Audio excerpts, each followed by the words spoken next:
Umingay kamakailan sa social media ang guesting ni Jericho Rosales sa It's Showtime matapos mapansin ng ilang netizen ang umano'y tila awkward interaction niya kay Kim Chu.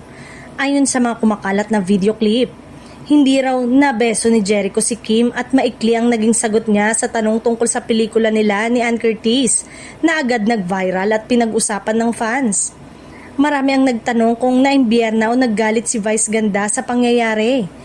Lalo na't kilala si Vice bilang host na madaling maapektuhan sa ganitong mga moment.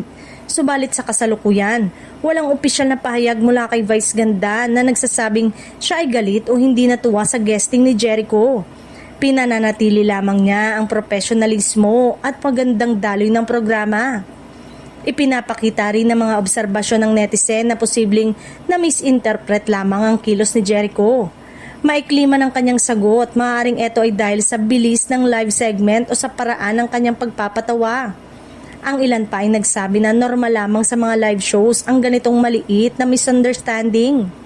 Sa kabilang banda, may ilang fans ni Kim Chu ang nag-react sa social media. Tinawag ang kilos ni Jericho na pambabastos. Dahil dito, lalo pang nang-viral ang segment at naging sentro ng debate sa X at Facebook na nagdulot ng samot-saring opinyon tungkol sa tunay na nangyari. Hanggang ngayon, wala pang opisyal na statement mula sa kampo ni Kim Chu, Jericho Rosales o Vice Ganda.